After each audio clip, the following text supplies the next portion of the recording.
Innama tanfa'ul mau'idhatu man aqbala 'alaiha biqalbi. Yang namanya mau'idhah, yang namanya nasihat, itu hanya bermanfaat bagi orang yang mau menerima nasihat tersebut dengan hatinya. Makanya kata Rasulullah, hati itu adalah wi'aul mu'min, wadah bagi seorang mukmin. Ya.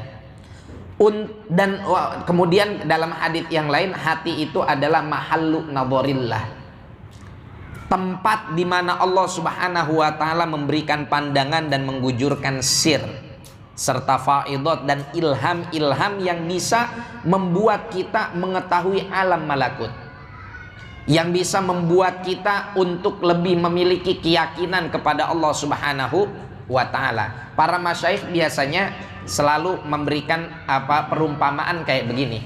Hati itu ibarat wadah, sedangkan sir atau anugerah dari Allah Subhanahu wa taala berupa ilham rabbani itu seperti air yang jernih. Ya. Air yang jernih ketika diletakkan di suatu tempat, ia akan memiliki warna seperti warna tempatnya. Air jernih ditaruh baskom warna hijau, kelihatan warna hijaunya.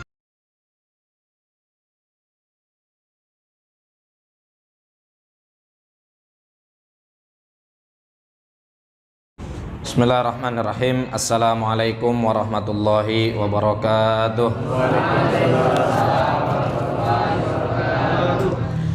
Alhamdulillah wassalatu wassalamu ala sayyidina wa maulana Rasulillah wa ala alihi wa ashabihi wa man tabi'ahu wa nasarahu wa walah, amma ba'dah. Fa nawayna ta'allum wa ta'lim wa tadhakkur wa tadhkir wa naf'a wal intifa' wal ifadah wal istifadah wal hatha ala tamassuk bi kitabillah wa sunnati rasulih sallallahu alaihi wa alihi wa sahbihi wasallam wa da'wah ilal huda wa dalalata 'alal khair ibtigha mardatillahi wa qurbihi wa thawabihi. Subhanaka la ilma lana illa ma 'allamtana innaka antal alimul hakim wa la haula wa la quwata illa billahil aliyil azim. Allahumma inna na'udzubika min ilmin la yanfa', min qalbin la yakhsha', wa min nafsin la tashba', wa min 'ainin la tadma', wa min a'malin la turfa', wa min du'ain la yustajabu laha bi rahmatika ya arhamar rahimin. Hadratul mukarramin, para asatid, para tokoh masyarakat, wabil khusus sahibul bait Bapak Bapak Haji Deni Krisno Wibowo beserta keluarga yang mudah-mudahan senantiasa dijaga oleh Allah Subhanahu wa taala. Guru-guru kita Ustaz Abdurrahman yang mungkin masih di jalan, Ustaz Haji Syamsul Arifin, dan juga para jamaah sekalian, wabil khusus Menteri Agama DKM Masjid Ar-Royan Bapak Haji Suyatno. Ya. Kita dilarang Al-Ustaz Syarif, dan juga para santri-santri dari Pondok Pesantren Al-Azhar Ummuswanah, ya, yang Masya Allah alhamdulillah pada malam hari ini bergabung bersama kita. Tentunya ini merupakan keberkahan tersendiri.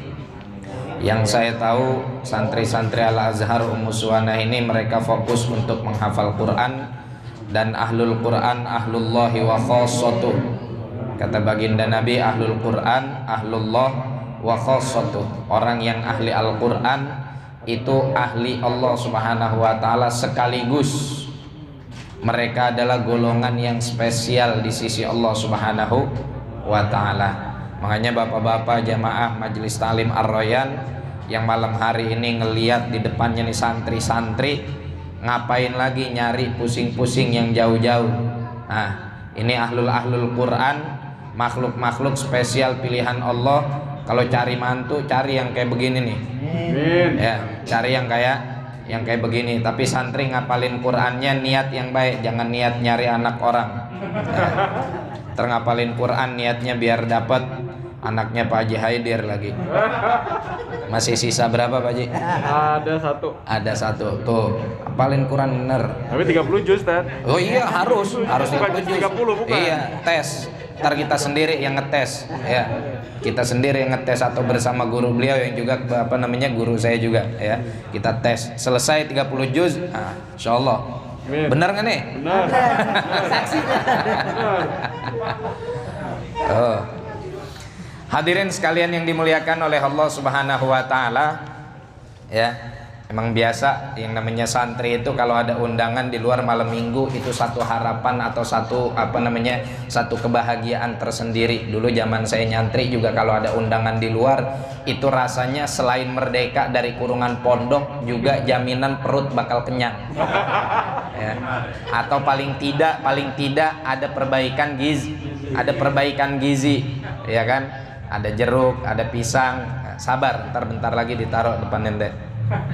Itulah, itu doang harapan santri atau kebahagiaannya. Taib, para jamaah sekalian yang dimuliakan oleh Allah Subhanahu wa taala, malam hari ini kita masuk kepada hikmah yang ketiga dari untayan hikmah Sayyidina Imam Abdullah bin Alawi bin Muhammad Al-Haddad radhiyallahu taala anhu, ya.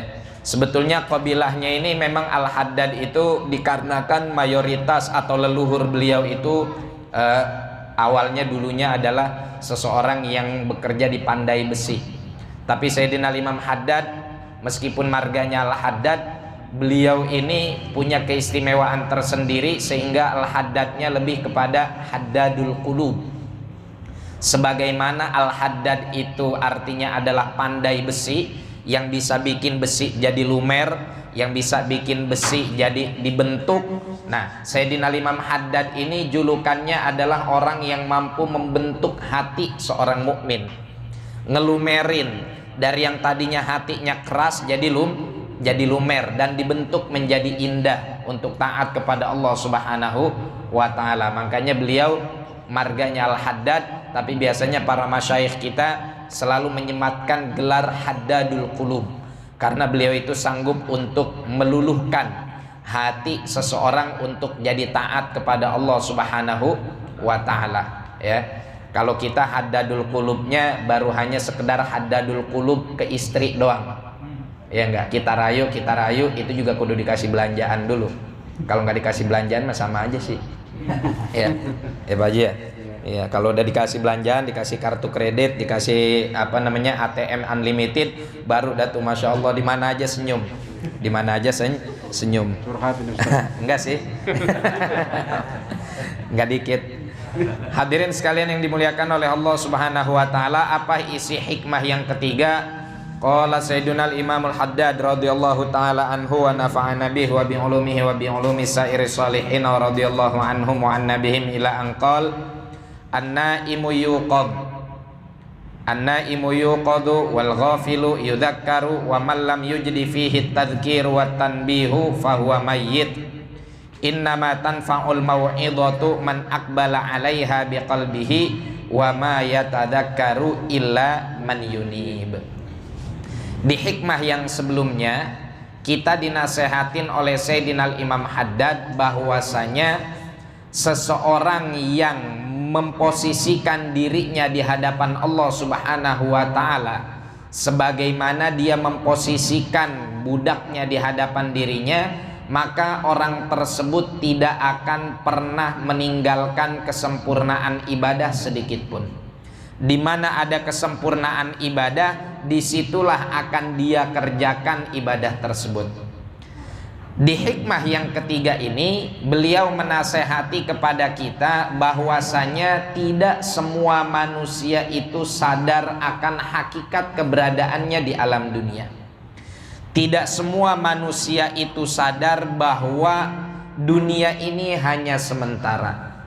Tidak semua manusia itu sadar bahwa dunia ini adalah tempat yang hina.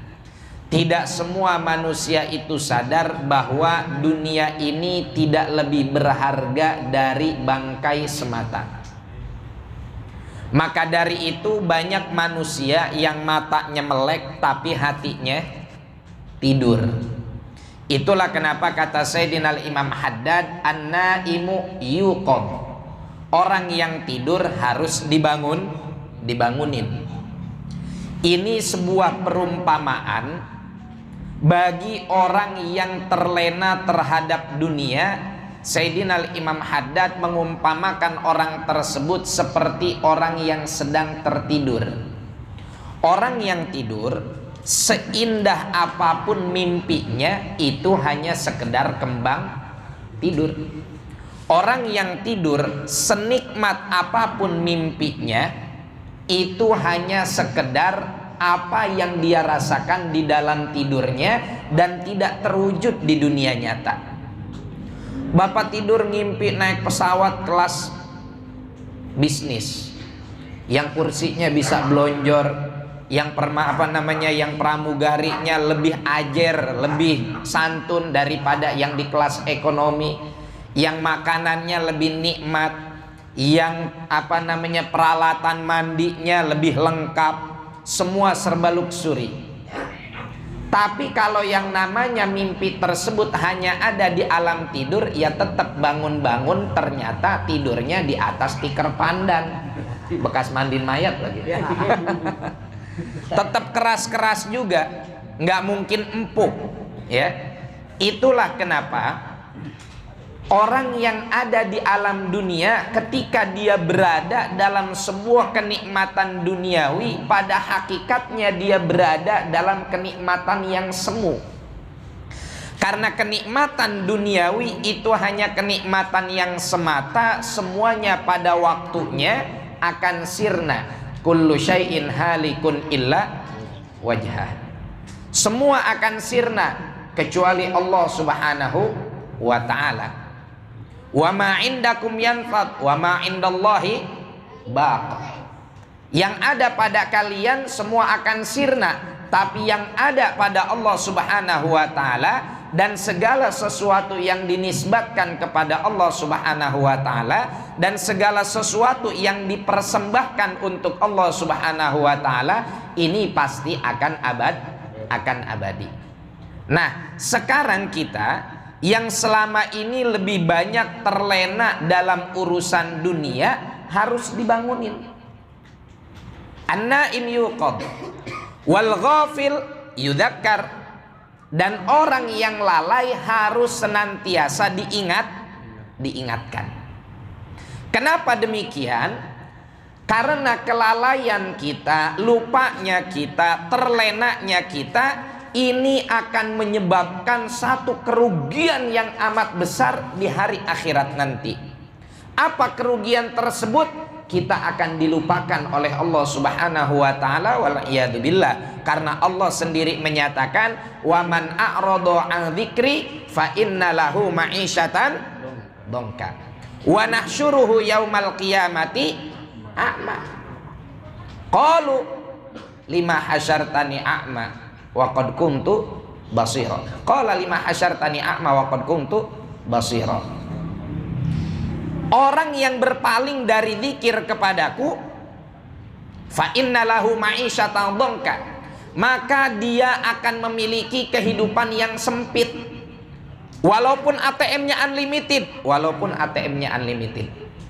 Coba kita saksikan di berita-berita, kita saksikan di dunia nyata, kita saksikan di sekitar kita.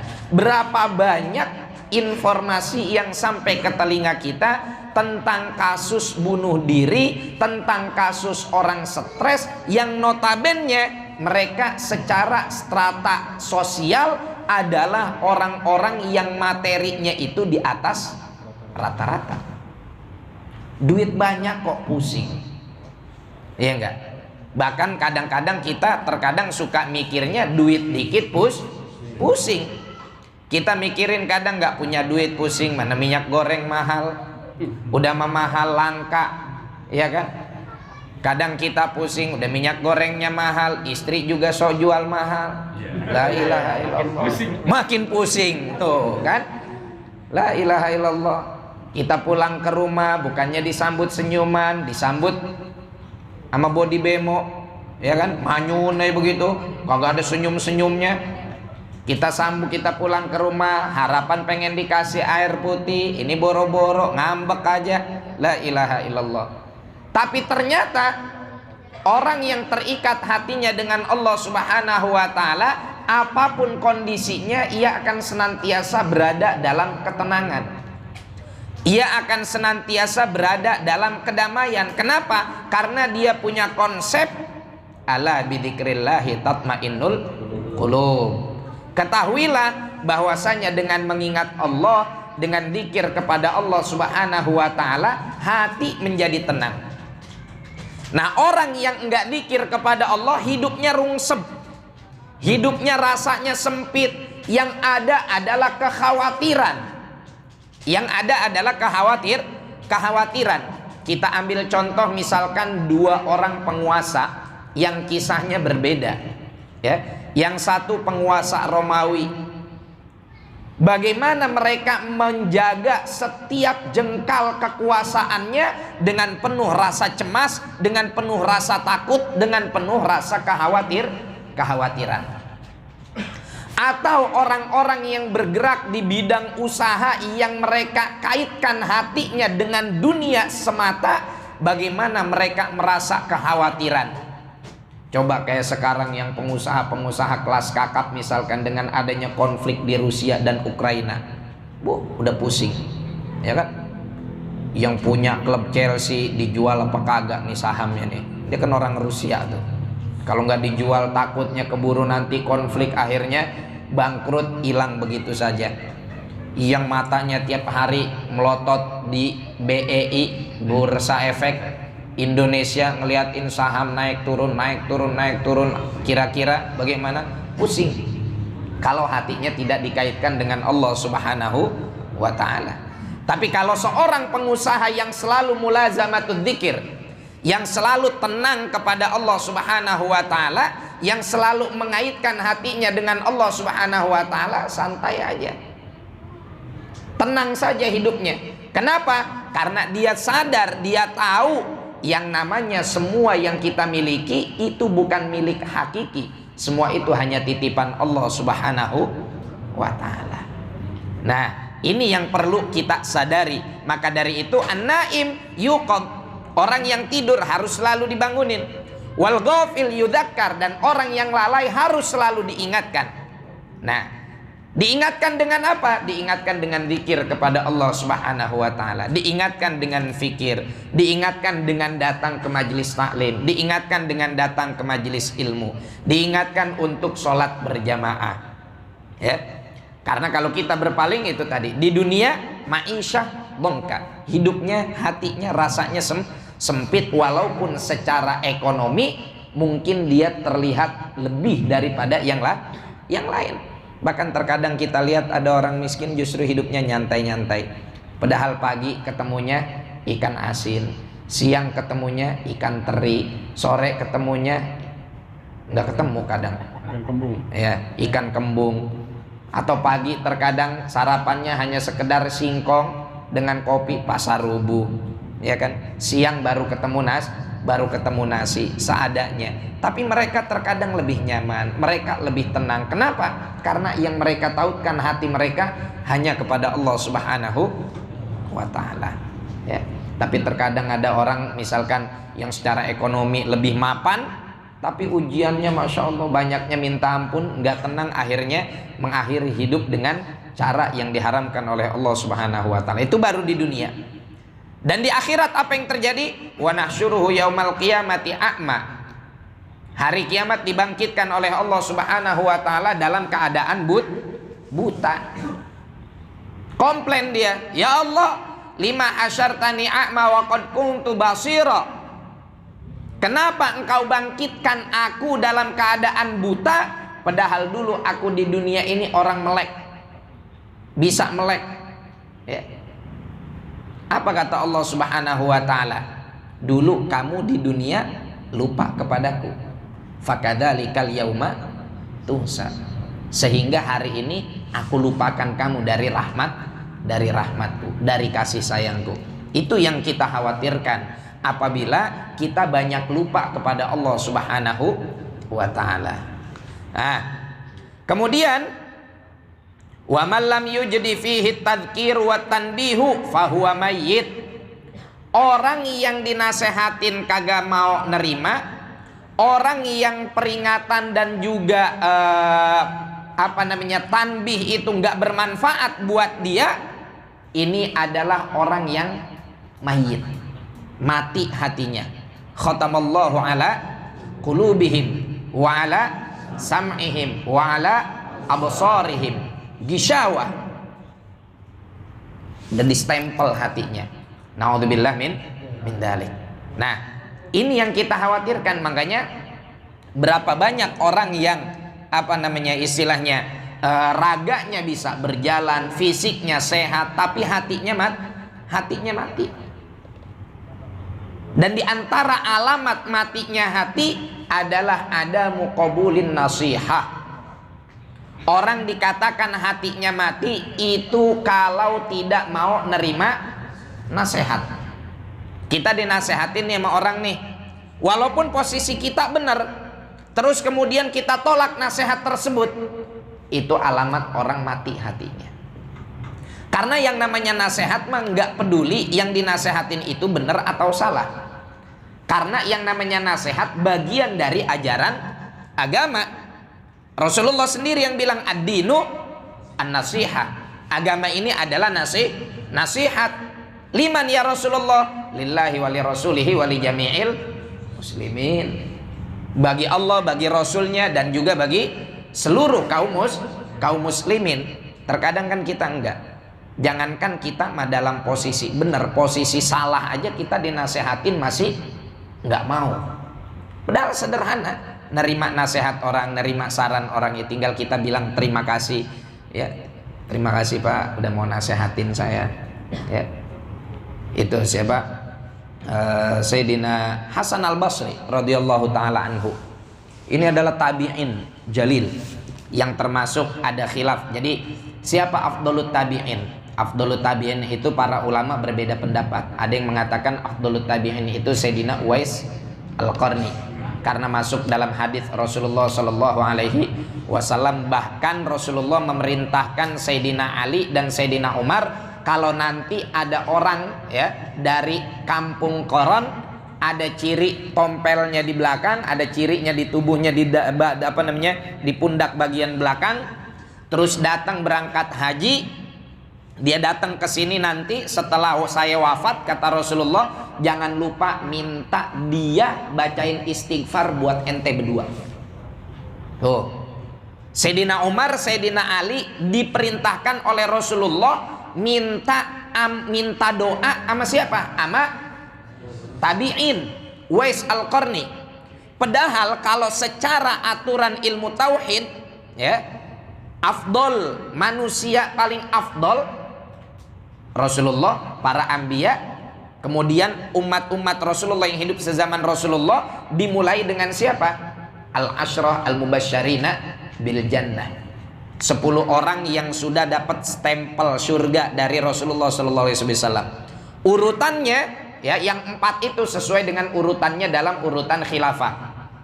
Siapa di dalam rombongan yang 10 udah dapat tiket surga itu? Di antaranya yaitu Sayyidina Umar dan Sayyidina Ali.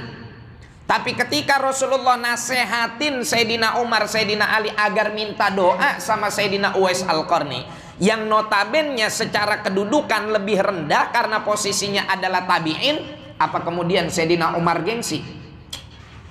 Nabi nyuruh aneh minta istighfar sama bocah baru kemarin. Keistimewaan anak kan setan aja ngelihat bayangan aneh nyari GPS jalan lain. Apa ada omongan seperti itu dari Sayyidina Umar? Enggak. Sayyidina Ali ketika diperintahkan atau dinasehati oleh Rasulullah SAW agar minta doa kepada Sayyidina Uwais al-Qarni, apakah kemudian terbersit di benak Sayyidina Ali? Gimana sih Nabi nyuruh saya minta doa sama Uwais al-Qarni, bocah baru kemarin ketemu sama Nabi aja kagak lah, saya kan mantu Rasul, kurang istimewa apa? Iya enggak? Saya masuk golongan ahlil kisah yang dalam firman Allah, innama yuridullahu liyudhiba ankumur rijsa ahlal baiti wa yutahhirakum tathira. Kemudian apalagi? Saya ini adalah babu madinatil ilm. Kata Rasulullah, ana madinatul ilmi wa aliyu babuha. Ya, saya ini adalah kota ilmu, kata Rasulullah. Ya. Dan Ali adalah pintu gerbangnya. Ali adalah pintu gerbangnya, dan hadis ini banyak ulama yang mensahihkan, walaupun banyak ulama yang mendhaifkan. Tapi diantara yang mensahihkan, ya, itu ada kitab namanya Raf'ul Irtiyab min Ahaditsil Bab dari dari Sadah Humariyin. Tapi nggak ada bahasa demikian dari Sayyidina Ali karamallahu wajhah. Nggak ada gengsi. Tetap ketika Sayyidina Uwais Al-Qarni datang kemana? Haji, dilaksanakan nasihatnya Rasulullah Shallallahu Alaihi Wasallam. Itulah tandanya hati mereka hidup. Kenapa? Karena menerima nasihat baginda Nabi Muhammad Shallallahu Alaihi Wasallam. Nah, itu keutamaan Sayyidina Uwais Al-Qarni. Kita lagi cerita Sayyidina Hasan Al-Basri. Sayyidina Hasan Al-Basri juga menurut sebagian ulama beliau adalah afdalut tabi'in. Juga ada lagi yang berpendapat afdalut tabi'in adalah Sayyidina Ali Zainal Abidin ibn Husain ibn Ali wa Fatimah Az-Zahra bintu Rasulullah sallallahu alaihi wasallam. Ala kulli hal, siapapun yang paling afdol di antara mereka, yang pasti kita nggak lebih afdol dari mereka. Ya, siapapun di antara mereka yang lebih afdol, yang pasti kita tidak lebih afdol dari mereka. Ya gimana mau lebih afdol dari mereka? Ya, Sayyidina Hasan Al-Basri radhiyallahu taala anhu dalam manakibnya 40 tahun lebih sholat 5 waktunya itu nggak pernah ngelihat leher tengkuk orang lain. Selama 40 tahun lebih sholat 5 waktu berjamaah dan nggak pernah ngelihat tengkuk orang lain. Tandanya apa tuh? Nah, kalau kagak jadi imam ya sholatnya di shaf pertama. Ya. Kalau kita, alhamdulillah, bukan cuma ngelihat tengkuk orang lain, ngelihat sumber air sudah dekat. Apa itu sumber air sudah dekat? Ada orang sholat di depan kita, pakai celana lepis, kaos ngetat, pas sujud, masya Allah, lubang belut kelihatan. Banyak nggak tuh anak muda yang kayak gitu sholatnya, ya kan? Pakai lepis, pakai kaos, begitu sujud, ujung tunggirnya kelihatan. Gara-gara kita sholatnya di belakang dia. Kalau kita sholatnya di shaf pertama kan nggak mungkin ngelihat, karena kita sholatnya di belakang, ya. Jadi kita nggak lebih afdol, jauh derajat kita dibanding mereka para tabi'in. Nah, Sayyidina Hasan Al-Basri satu ketika datang ke Baghdad. Dengan ketenaran beliau dari segi ilmu, zuhud, ibadahnya, akhlaknya, orang-orang mendengar berita kedatangan Sayyidina Hasan Al-Basri sama kayak kita kalau kedatangan ulama besar, ya, sama kayak kita kedatangan ulama besar. Misalkan di Royal ngundang siapa? Yang ngundang misalkan ya yang lagi tenar, anggaplah misal kita ngundang Ustaz Abdul Somad misalkan, matanallah bituli hayati, pasti rame kan? Pengen ngeliat. Ngundang Ustaz Adi Hidayat hafizahullah taala wa nafa'ana bih misalkan, pasti rame kita pengen ngeliat. Atau ngundang Kiai Haji Bahauddin Nur Salim dengan keluasan ilmunya dan kesederhanaannya, kita pasti pengen ngeliat. Matanallah bituli hayati, ya kan? Berbeda kalau yang datangnya burung hudud. Ya, itu pasti itu. Dengar berita Sayyidina Hasan Al-Basri pengen datang, wah, orang di Baghdad kumpul.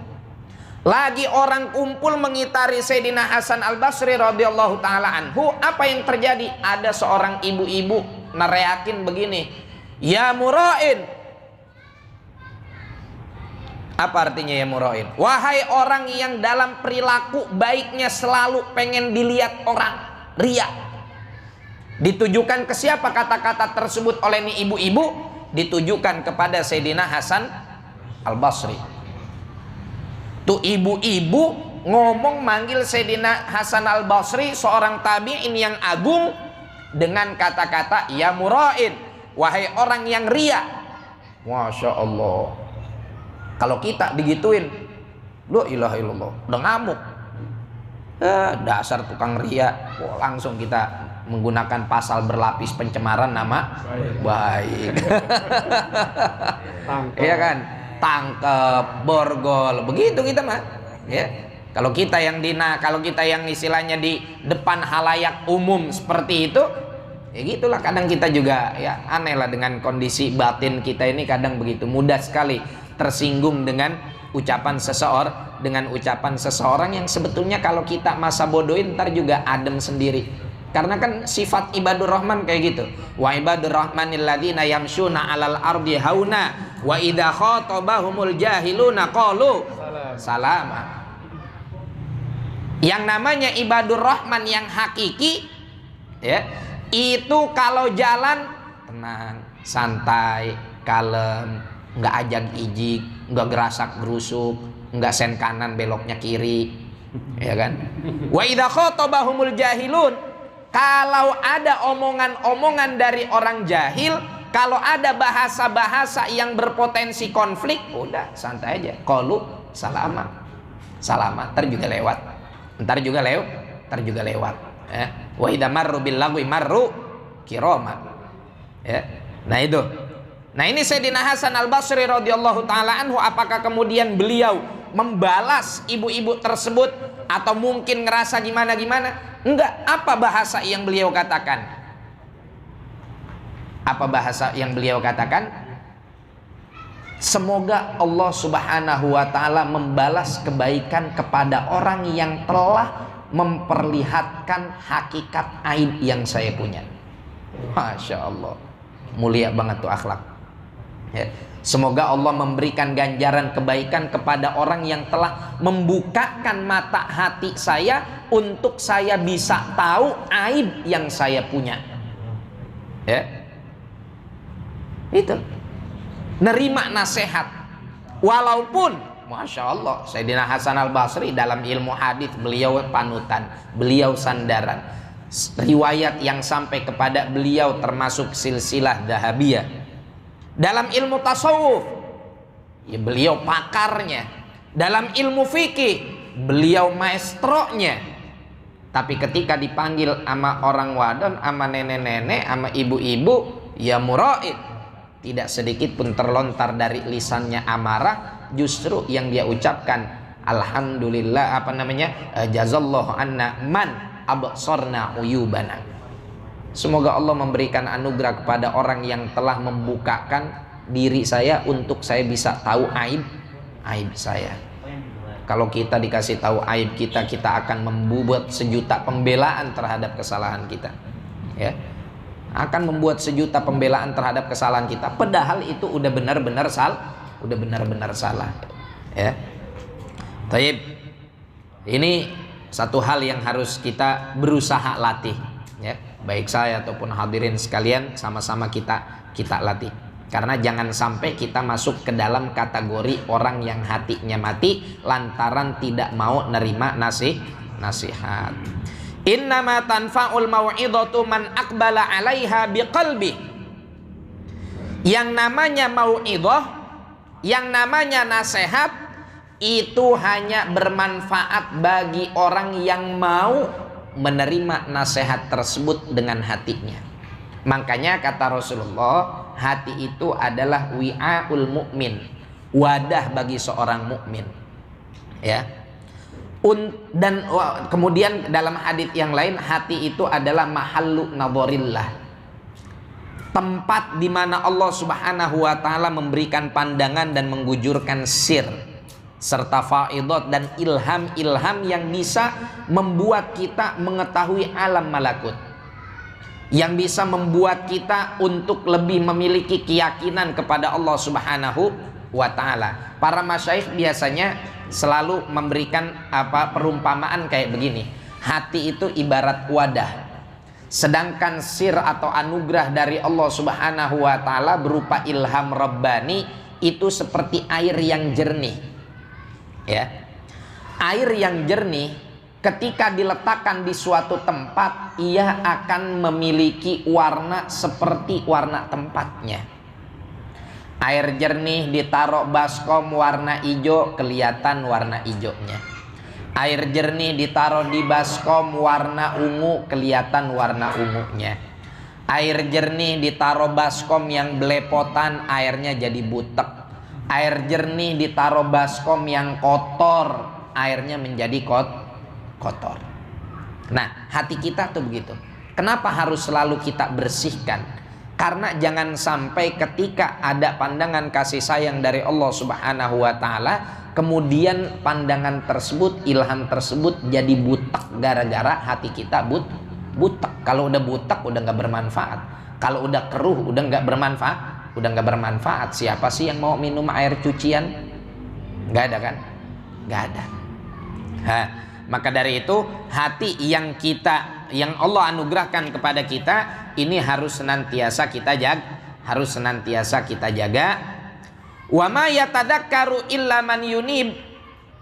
Dan tidaklah seseorang mengambil pelajaran, tidaklah ada seseorang yang mau berzikir, tidaklah ada seseorang yang mau mengambil hikmah dari setiap nasihat illa man yunib, kecuali orang yang mendapatkan gelar munib. Apa itu munib? Munib itu roji, orang yang kembali kepada Allah Subhanahu wa ta'ala. Kembali dari apa? Kembali dari maksiatnya, kembali dari lalainya, kembali dari lupanya, kembali dari keterlenaannya menuju zikir kepada Allah Subhanahu wa ta'ala.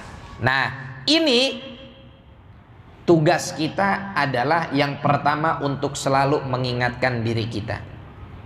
Yang kedua, na'khudh bi aidi ghairina. Kita ambil tangan-tangan orang-orang yang kita kenal dan mereka lupa kepada Allah Subhanahu wa ta'ala. Makanya majelis-majelis seperti ini jangan sungkan untuk kita share, jangan sungkan untuk kita ajak tetangga kita, jangan sungkan untuk kita ajak kerabat kita.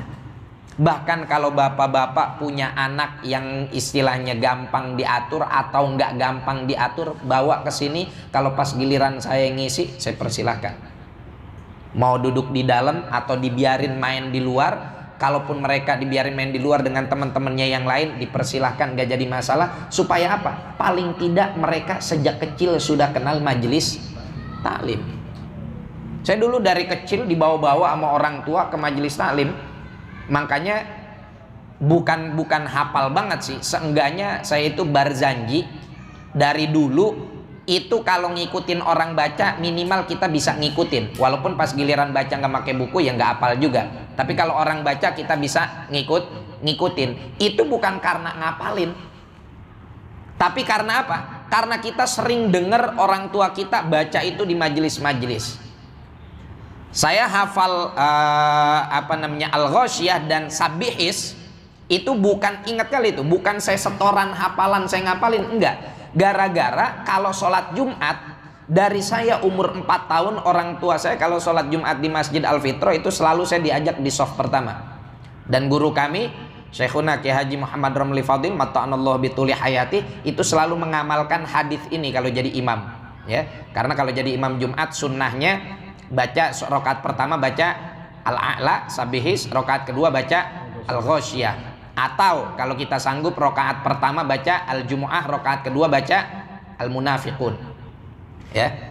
Nah itu disunahkannya seperti itu. Nah itu kita hafal karena selalu ngedengerin beliau gitu. Jadi kalau bapak punya anak, ya, daripada malam minggu digempur dengan kata-kata ayang, ya kan, atau digempur dengan pacaran apa segala macam, bapak berangkat ngaji nih, anak bapak berangkat ngelancong, bapak nggak nasihatin anak bapak nggak larang anak bapak, sayang ngajinya, sayang ngajinya. Kenapa? Berarti kita nggak bisa ngejaga tuh anak yang jadi tanggung jawab kita dari siksaan neraka. Kecuali kalau bapak udah ngajak, udah nasihatin, dianya masih durhaka juga, masih tetap pengen pacaran juga, bapak terbebas dari tuntutan itu sebagai orang tua. Tapi kalau ngebiarin, apalagi ngongkosin, apalagi modalin, berangkatnya pacaran, jalan bareng dengan yang bukan mahram, sampai bonceng-boncengan, sampai suap-suapan, waduh, dosa jariah itu. Naudzubillah min dzalik. Makanya daripada begitu mending diajak ke majelis taklim, atau paling tidak dinasehati, paling tidak dikasih pengarahan supaya bapak terbebas dari tuntutan di hadapan Allah Subhanahu wa ta'ala. Karena itu tugas kita sebagai orang tua. Ya ayyuhalladzina amanu qu anfusakum wa ahlikum nar. Hai orang-orang yang beriman, jagalah dirimu dan keluargamu dari siksa api neraka. Nah ini tugas kita kepada kerabat kita, kepada saudara kita, untuk mengingatkan mereka agar jangan lupa kepada Allah Subhanahu wa ta'ala. Karena kita sudah terlalu banyak terlena, kita sudah terlalu banyak terlupa, sudah terlalu sering terjerembab ke dalam syahwat dunia, ya. Syagolatna amwa ahluna wa amwaluna. Kita disibukkan oleh harta kita disibukkan oleh keluarga kita, ya. Kalau udah urusan harta kan kadang kita bisa duduk sampai 2 jam, ya kan? Audit perusahaan kita bisa duduk lama sampai 2 jam. Meeting dengan klien kita bisa duduk sampai berjam-jam. Tapi kalau majelis taklim jam 9 belum baca Fatihah bubar, lama amat sih. Ustaz geser. Ustaznya kelamaan. Aduh, taraweh begitu, taraweh. Iya kan? Taraweh kalau udah malam kedua, malam ketiga udah ngebandingin imam. Waduh, ini musola, sholat al-barkah, jadwalnya Sadaji Haidir, ya pakai gaya Mekah. Nah, di Aroyan siapa di Aroyan? Samsul. Oh, di Aroyan Sadaji Samsul. Oh, ini rada kencengan dikit nih. Udahlah kita pindah ke Aroyan aja lah. Jam 8 kurang 10 udah beres, ya kan? Kalau misalkan di Al-Barkah mah rada lama ini, soalnya pakai nada kayak di Mekah misalkan begitu. Udah, akhirnya kita nyari yang rada cepet. Selalu begitu. Kalau untuk urusan ibadah kita rada tapi kurang betah. Walaupun terkadang di beberapa kondisi Rasulullah juga mengajarkan untuk tidak lama-lama. Artinya kita bisa menempatkan lah. Artinya gini, kita itu jadi manusia harus bijak dalam mengatur diri kita sendiri terhadap sesuatu yang menjadi porsi kita di dunia dan porsi yang harus kita siapkan menuju akhirat. Salah juga kalau Bapak setelah pulang dari majelis ini kemudian selalu zikir kepada Allah sampai mohon maaf Bapak karyawan punya jam istirahat dari setengah 12 sampai jam 1. Begitu setengah 12 Bapak langsung ke musola baca Al-Quran, adzan duhur Bapak, qomat duhur Bapak, imam duhur Bapak, ya kan, semua diborong. Habis sholat duhur baca Al-Quran, udah jam 1:15 Bapak masih baca Al-Quran. Itu yang jam 1:00 sampai jam 1:15 baca Al-Quran Bapak bukan jadi pahala, jadi dosa. Kenapa demikian? Bukankah ini sesuatu yang baik? Bukankah ini syiar? Lah, Anda melakukan itu di saat dimana tenaga Anda sudah disewa oleh orang lain yang Anda merelakan itu, menyepakati itu. Sehingga ini dikatakan zalim oleh para guru-guru kita yang mengajarkan tasawuf. Mereka semua mengatakan seperti itu. Ini zalim. Kenapa? Karena Anda melakukan waktu tersebut untuk amalan sunnah dengan mengorbankan sesuatu yang wajib. Ya, melaksanakan kerja sesuai kontrak wajib nggak? Wajib. Tapi baca Quran di saat-saat demikian hukumnya sunnah. Jangan korbankan yang sunnah, jangan korbankan yang wajib demi melaksanakan yang sunnah. Udah sekiranya selesai waktu istirahatnya, tinggalin baca Qurannya, masuk kerja. Masuk kerja. Toh di saat kita kerja juga kita bisa sambil baca zikir, bisa kita sambil baca sholat, bisa kita sambil baca sholawat. Seperti itu. Intinya apa? Jangan sampai kita biarkan, kita usaha, jangan sampai kita biarkan berlalu sedetik kemudian kita lupa kepada Allah Subhanahu wa ta'ala. Ini yang paling penting agar jangan sampai nanti di hari kiamat kita dilupakan oleh Allah Subhanahu wa ta'ala.